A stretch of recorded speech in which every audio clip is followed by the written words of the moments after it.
Hi hello నమస్తే. This is Suvarna. Welcome to Suman TV. ఈరోజు నేను అమెరికన్ లేజర్ ఐ హాస్పిటల్స్‌లో ఉన్నాను. నౌడేస్ చూస్తుంటే ఐకి సంబంధించి చాలా ఇష్యూస్ చూస్తున్నాము. రెటీనాకి సంబంధించి ఇష్యూస్ నుంచి బయటికి ఎలా రావాలని అందరూ ఆలోచిస్తూ ఉన్నారు. ఈరోజు ఇదే అంశానికి సంబంధించి మనతో మాట్లాడడానికి consultant laser retina specialist doctor Rashmi గారు రైట్ నాతో పాటు ఉన్నారు. ఆవిడతో మాట్లాడదాం. కంటి చూపుకి సంబంధించి అలాగే రీసెంట్ టైమ్స్‌లో ఎక్కడ చూసినా డయాబెటిక్స్ సంబంధించి రెటినా ఇష్యూస్ చూస్తూ ఉన్నాము. సో, ఇదే అంశానికి సంబంధించి బోల్డ్ అని విశేషాలు మనతో మాట్లాడడానికి డాక్టర్ రష్మి గారు అవైలబుల్‌గా ఉన్నారు. ఆవిడతో మాట్లాడదాం. Hi ma'am. Hi. First of all ఏంటంటే చాలా మందికి ఇప్పుడు ఈ మధ్య కాలంలో చూస్తుంటే చిన్న పెద్ద అనే భేదం లేదు. ప్రతి ఒక్కరిలో ఐకి సంబంధించి ఇష్యూస్ చూస్తూ ఉన్నాము. అవును. స్కూల్‌కెళ్ళే పిల్లల దగ్గర నుంచి జాబ్ చేసే వాళ్ళకు పర్టిక్యులర్‌గా స్పెట్స్ అనేది కామన్ అయిపోతూ ఉంది. యాహ్! రెటినా ఇష్యూస్ ఎక్కువగా చూస్తున్నాం నౌడేస్. అవును. ఫస్ట్ మనం కంటి చూపు నుంచే టాపిక్ తీసుకుందాము. ఓకే చాలా అండి. మంది అనుకుంటూ ఉంటాము, మనం చూస్తున్నాము, ఓకే. వింటున్నాము అని అనుకుంటూ ఉంటాం. అవునవును. అసలు కంటి చూపు ఎలా చూస్తామని చాలా మందికి తెలీదు. ఓకే. ఫస్ట్ అసలు మీరేం అయితే చెప్తారు? కంటి చూపుని మనం ఎలా చూస్తాము అంటే, లైట్ రేస్ అనేవి మన కంట్లో ఉన్న ప్యూపుల్ అనే దాని నుంచి కంటి లోపల ఒక జెల్ ఉంటది, విట్రియస్ అనేది. ఆ జెల్ ద్వారా ఎళ్లి రెటినాలోకి ఎళ్తది. రెటినాలో ఫ్యూ సెల్స్ అనేవి మన బ్రెయిన్‌కి కొన్ని సిగ్నల్స్ పంపించి, బ్రెయిన్ నుంచి మనకి ఇమేజ్ ఫార్మ్ అవుతది. అలా మనం కంటి చూపుని చూస్తాము. సో, ఇప్పుడు ఈ మధ్య కాలంలో ఎందుకు డయాబెటిక్ సంబంధించి రెటినా ఇష్యూస్ చూస్తున్నామని వింటూ ఉన్నాము? ఎందుకు అంటే ఈ మధ్య కాలంలో డయాబెటిక్స్ అనేది చాలా ఎక్కువైపోతుంది జనాల్లో. It may be due to food habits, stress levels వల్ల బాగా ఎక్కువ అవుతుంది. సో, ఈ మధ్య మనం చాలా మందికి యంగ్ ఏజ్‌లోనే they are coming with diabetic retinopathy problems. అంటే ఇప్పుడు డయాబెటిక్‌కి, రెటినాకి ఏంటి సంబంధం అని చాలా మంది అనుకుంటూ ఉంటారు. యాక్చువల్‌గా డయాబెటిస్ అంటే షుగర్ లెవెల్స్ కంట్రోల్‌లో ఉండకపోతే మన కంట్లో ఉన్న కొన్ని few retinal cells, blood vessels అనేవి డ్యామేజ్ అయ్యి రెటినాలో డయాబెటిక్ రెటినోపతి చేంజెస్ అనేవి స్టార్ట్ అవుతాయి. వాటి వల్ల పేషెంట్స్‌కి తెలియకుండానే కొంచెం విజన్ డిక్రీజ్ అవుకుంటూ ఉంటుంది. దానికోసమే మనం తెలుసుకోవాలి. డయాబెటిక్ రెటినోపతి అనే మాట ఎక్కువగా వింటున్నాం. అవును. అసలు ఈ డయాబెటిక్ రెటినోపతి అంటే ఏంటి డాక్టర్? డయాబెటిక్ రెటినోపతి అంటే డయాబెటిస్ వల్ల కంటిలోని రెటినాలోని ఫ్యూ రెటినల్ బ్లడ్ వెజల్స్‌లో చేంజెస్ వచ్చి మనకి క్రమంగా మెల్లమెల్లగా చూపు అనేది తగ్గే ఛాన్సెస్ ఉంటాయి. సో, దాన్ని డయాబెటిక్ రెటినోపతి చేంజెస్ అని అంటాము. ఏ వయసులో ఉన్న వాళ్ళకి వస్తూ ఉంటుంది? అలా ఏమీ లేదు. యాక్చువల్‌గా ఈ మధ్య నేను చూస్తున్నాను చాలామంది ఆల్మోస్ట్ 35, 45 ఇయర్స్ వాళ్ళు డయాబెటిక్ ఉండి ఓన్లీ 3-4 ఇయర్స్ హిస్టరీ ఆఫ్ డయాబెటిస్తోనే they are complaining of last స్టేజెస్‌తో వస్తున్నారు కంప్లెయింట్స్. సో, ఈ డయాబెటిక్ రెటినోపతిలో స్టేజెస్ ఏ విధంగా ఉంటాయి డాక్టర్? అయితే డయాబెటిక్ రెటినోపతిలో నాన్ ప్రొలిఫరేటివ్ అండ్ ప్రొలిఫరేటివ్ అని 2 స్టేజెస్ ఉంటాయి. నాన్ ప్రొలిఫరేటివ్ స్టేజెస్ అనే దాంట్లో ఎక్కువగా మనకి సిమ్టమ్స్, సైన్స్ అనేవి ఏమీ ఉండవు. అందులో జనరల్‌గా మేము చూసే ప్రకారం రెటినాలో ఫ్యూ చిన్న చిన్న బ్లడ్ వెజల్స్‌లో హెమరేజెస్, హార్డ్ ఎగ్జుడేట్స్ అని అంటాం. అలాంటివి మేము చూస్తే కనిపిస్తాయి. అంతేగాని పేషెంట్ పరంగా అయితే కంప్లెయింట్స్ ఏమీ ఉండవు. ఉంటే కొంచెం చూపులో మసక మారినట్టు అనిపించవచ్చు అంతే. అదే ప్రొలిఫరేటివ్ డయాబెటిక్ రెటినోపతి అంటే, ప్రొలిఫరేటివ్ అంటే కంట్లో బ్లడ్ సప్లై తగ్గి చిన్న చిన్న కొత్త కెట్ట రక్తనాళాలు డెవలప్ అవుతాయి. ఆ కెట్ట రక్తనాళాలు డెవలప్ అవ్వడం వల్ల కంట్లో విజన్ అనేది బాగా తగ్గుతుంది ఆ స్టేజ్‌లో. దాన్ని ప్రొలిఫరేటివ్ డయాబెటిక్ రెటినోపతి అని అంటారు. అసలు డయాబెటిక్ రెటినోపతి వచ్చింది అని గుర్తించడం ఎలా? అంటే ఆ సైన్స్ కావచ్చు, సిమ్టమ్స్ ఏ విధంగా ఉంటాయి? యాక్చువల్‌గా డయాబెటిక్ రెటినోపతి వచ్చిన వాళ్ళకి సైన్స్, సిమ్టమ్స్ అనేది ఏమీ ఉండవు. యాక్చువల్‌గా డయాబెటిస్ వచ్చిన తర్వాత compulsory every year retina checkup చేయించుకుంటూ ఉండాలి. So that every year retina checkup చేయిస్తుంటే ఏమైనా చేంజెస్ ఉన్నాయా లేదా అనేది డాక్టర్ గారు గుర్తిస్తారు. అయితే ఏ స్టేజ్‌లో చేంజెస్ రావచ్చు అనంటే, అదే ప్రొలిఫరేటివ్ స్టేజెస్‌లో ఎప్పుడైతే ఏమైనా విట్రియస్ హెమరేజ్ అయినప్పుడు పేషెంట్స్‌కి ఫ్లోటర్స్ లాగా ఏవో తీగల్లాగా తిరుగుతున్నట్టు అని చెప్పొచ్చు. లేకపోతే మాక్యులా అని రెటినాలో ఒక ఇంపార్టెంట్ ఏరియా ఉంటది. ఆ ఏరియాలో స్వెల్లింగ్ వస్తే, ఎడిమా వస్తే మసక మారినట్టు, చూపు తగ్గినట్టు అనిపిస్తూ ఉంటది. ఇంకా కొంతమందికి డే టైమ్ కంటే రాత్రి పూటకి కొంచెం మసకగా కనిపించవచ్చు. కొన్ని రంగులు కనిపించకపోకుండా ఉండవచ్చు. ఇలాంటి సిమ్టమ్స్ డెవలప్ అయ్యే ఛాన్సెస్ ఉంటాయి. అయితే ఈ ఈ డయాబెటిక్ రెటినాకి సంబంధించి ఈ టెస్ట్‌లు ఏ విధంగా ఉంటాయి? ఆ ప్రొసీజర్ ఏ విధంగా ఉంటుంది? అయితే ఫస్ట్ ఆఫ్ ఆల్ అయితే ఇయర్లీ వన్స్ అదే వాళ్ళు ఒక డాక్టర్కి చూయించుకుంటే రెటీనా పరంగా అయితే డైలేట్ చేసి ఫండస్ ఎగ్జామినేషన్ అనేది చేస్తాము. ఆ ఫండస్ ఎగ్జామినేషన్లో మేము స్టేజింగ్స్ చేసుకుంటాం, మైల్డ్, మోడరేట్, సివియర్ అలా. దాని ప్రకారం మేము fundus photography, OCT scan, optical coherence tomography scan అలాంటివనే టెస్ట్లు చేసుకొని కంటికి చూపుకి ఇంపార్టెంట్ ప్లేస్లో ఏమైనా ఇన్వాల్వ్మెంట్ ఉందా, మ్యాక్యులా అనే ఏరియాలో ఏమైనా వాపులు ఉన్నాయా లేవా అనేది చూసుకుంటాం. డయాబెటిక్ రెటినోపతి రావడానికి కారణాలు ఏమై ఉంటుందంటారు? డయాబెటిక్ రెటినోపతి రావడానికి కారణాలు ఫస్ట్ డయాబెటీస్ కంట్రోల్లో ఉండకపోవడం, దాంతోపాటు అసోసియేటెడ్ బీపీ, బ్లడ్ ప్రెషర్ ఎక్కువగా ఉండడం, లేకపోతే డయాబెటీస్ ఉన్నా కూడా గుర్తించుకోలేకపోవడం, ట్రీట్మెంట్ తీసుకోకపోవడం అండ్ డయాబెటీస్ని కంట్రోల్లో ఉంచుకోకపోవడం వల్ల ఇవన్నీ వస్తాయి. దాంతోపాటు లిపిడ్ ప్రొఫైల్ అని ఉంటుంది, ఆ లిపిడ్ ప్రొఫైల్ లెవెల్స్ కూడా హైలో ఉంటే కూడా ఇలాంటి ఛాన్సెస్ ఎక్కువ ఉంటాయి. అయితే ఈ రెటీనాకి సంబంధించి ఇష్యూస్ ఫేస్ చేస్తే ఇక్కడ అమెరికన్ లేజర్ ఐ హాస్పిటల్స్లో ట్రీట్మెంట్ ఏ విధంగా ఉంటుంది? ఒకవేళ మా దగ్గరికి అమెరికన్ లేజర్ ఐ హాస్పిటల్కి వస్తే మా దగ్గర మేమైతే ఫస్ట్ పేషెంట్ని థరోగా ఎగ్జామిన్ చేసి టెస్ట్లు చేస్తాము. ఒకవేళ టెస్టుల్లో ఏమన్నా కెటరాక్ట్ లాంటివి డెవలప్మెంట్స్ ఉన్నాయి, లైక్ ప్రొలిఫరేటివ్ డయాబెటిక్ రెటినోపతి స్టేజ్లో ఉంటే మేము పాన్ రెటినల్ ఫోటోకోయాగులేషన్ అని లేజర్ ట్రీట్మెంట్ ఇస్తాము. లేదు నరంలో వాపు లైక్ మ్యాక్యులర్ ఎడిమా అలా ఏమైనా ఉంటే మేము ఇంట్రావిట్రల్ ఇంజెక్షన్స్ అనే ట్రీట్మెంట్ని ఇస్తాము. లేదు last stage like tractional retinal detachment అలాంటివి ఏమైనా ఉంటే విట్రెక్టమీ అనే సర్జరీ చేసి ట్రీట్మెంట్ ఇస్తాము.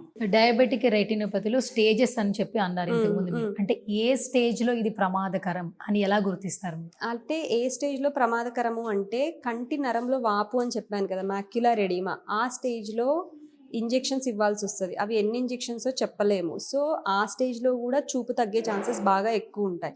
అది కాకుండా ప్రొలిఫరేటివ్ స్టేజెస్లో కెటరాక్ట్ డెవలప్ అవ్వడం వల్ల కంట్లో బ్లీడింగ్ అవ్వడము, నెక్స్ట్ స్టేజ్లో ఫైబ్రోవాస్క్యులర్ మెంబ్రెయిన్ లాగా డెవలప్ అయ్యి ట్రాక్షనల్ రెటినల్ డిటాచ్మెంట్ అని కాజ్ చేయడం, ఇవన్నీ చాలా ప్రమాదకరమైనవి.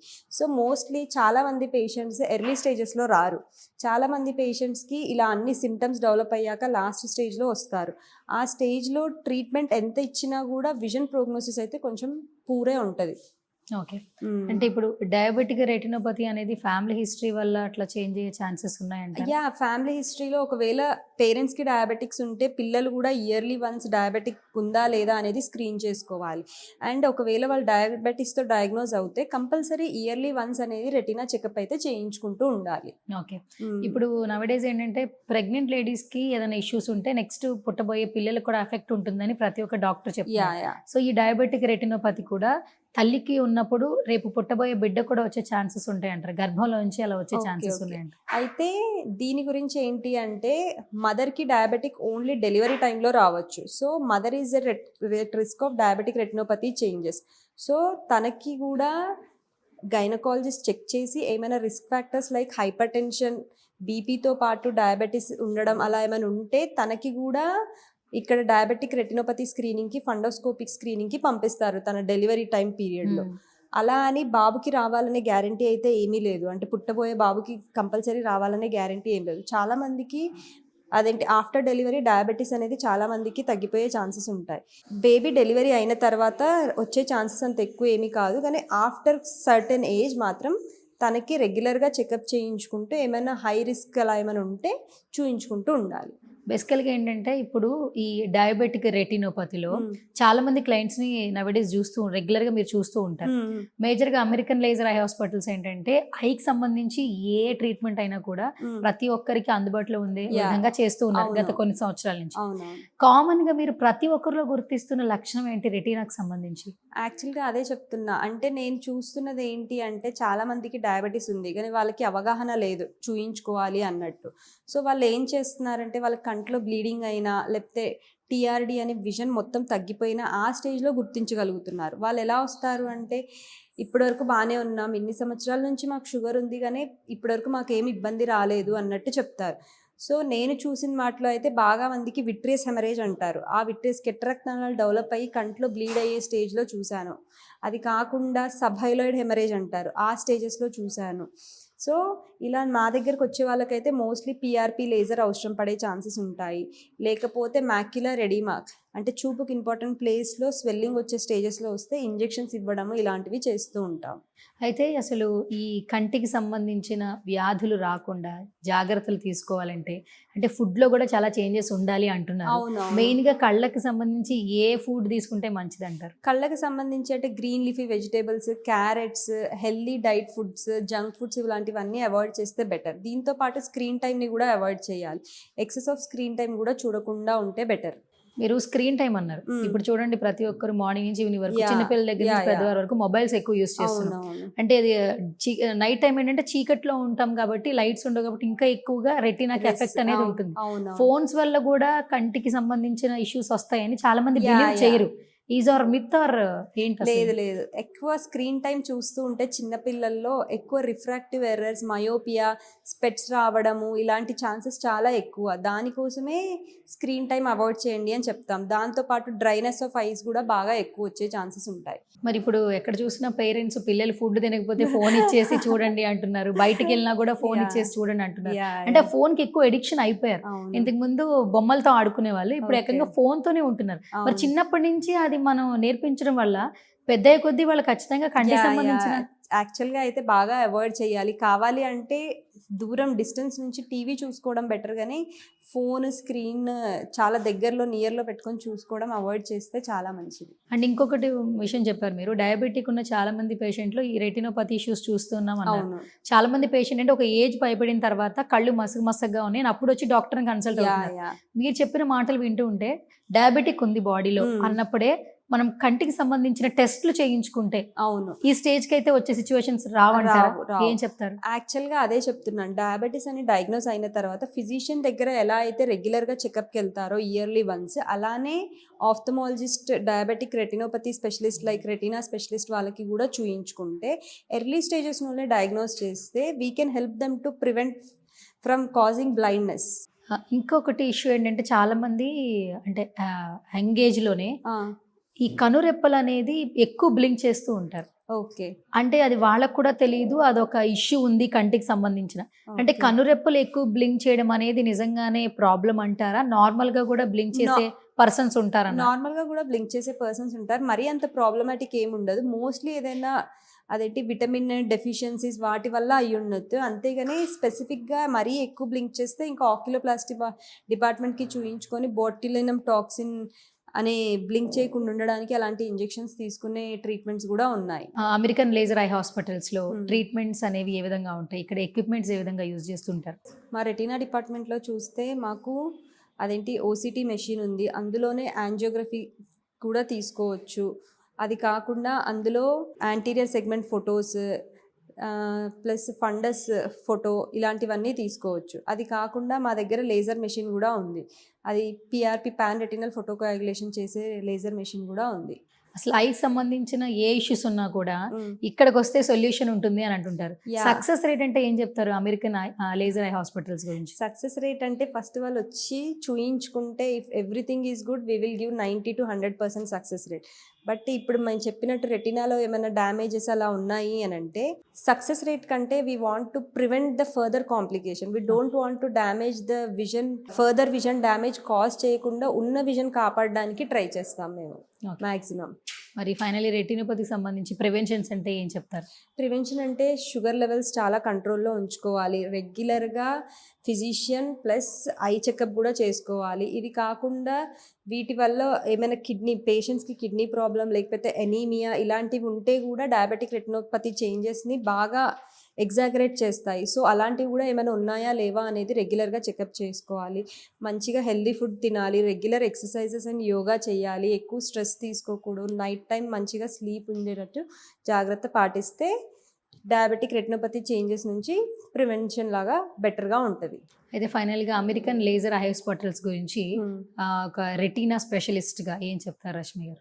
నేను అందరికీ కన్వే చేసేది ఏంటి అంటే ఎవరికైనా ఏ ఏజ్ నుంచైనా టైప్ 1 డయాబెటీస్ ఉండనివ్వండి, టైప్ 2 డయాబెటీస్ ఉండనివ్వండి, ఏ ఏజ్‌లో అయినా డయాబెటీస్ అనేది గుర్తిస్తే దాని ట్రీట్మెంట్ స్టార్ట్ చేసిన తర్వాత ఇయర్లీ వన్స్ కంపల్సరీ వచ్చి రెటినాని చూయించుకుంటే మేము ఫండస్ ఫోటోగ్రఫీ ద్వారా మీకు రెటినాలో చేంజెస్ ఉన్నాయా లేదా అనేది డాక్యుమెంట్ చేసి చెప్తాము. సో దట్ మీరు ఇయర్లీ వన్స్ చూయించుకుంటే దానికి ఏమైనా చేంజెస్ ఉన్నాయా లేదా అనేది మాకు తెలుస్తుంది, మీకు తెలుస్తుంది.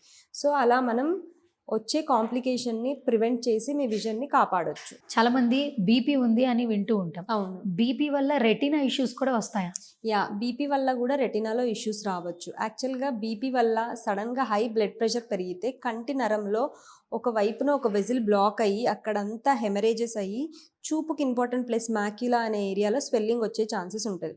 సో ఈ మధ్య కాలంలో నేను చాలామందిని ఇలా కూడా చూస్తున్నాను. చాలామంది సడన్గా నాకు ఒక ఐ బ్లర్ విజన్ అన్నట్టు వస్తున్నారు. చూస్తే like vein occlusion, hypertensive retinal vein occlusion లాగా గుర్తిస్తున్నాము. సో ఒకవేళ ఇలా మ్యాక్యులాలో ఏమైనా ఎడిమా ఉంటే దానికి ఇంజెక్షన్ ఇచ్చి దాని తర్వాత ఫాలో అప్ అయ్యి ఏమైనా అవసరం అయితే ఇంకా లేజర్ చేసి ట్రీట్ చేస్తున్నాం ఇలా బీపీ ఉన్న పేషెంట్లకి కూడా.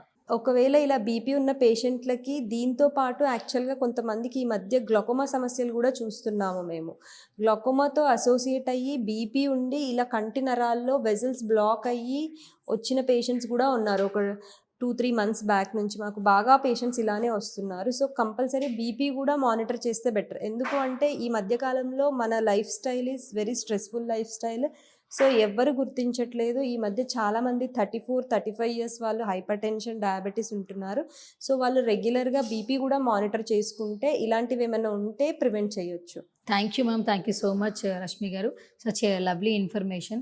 బేసికల్గా అమెరికన్ హాస్పిటల్స్ అంటేనే అంటే ఐకి సంబంధించి ఏ ఇష్యూస్తో వచ్చినా కూడా ఇక్కడ ట్రీట్మెంట్స్ కావచ్చు, డాక్టర్స్ రిసీవింగ్ కావచ్చు, ప్రతి ఒక్కరు కూడా క్లయింట్సే చెప్తూ ఉన్నారు ఏ ఇష్యూస్ ఉన్నా కూడా ఇక్కడికి రావచ్చు అని చెప్పేసి.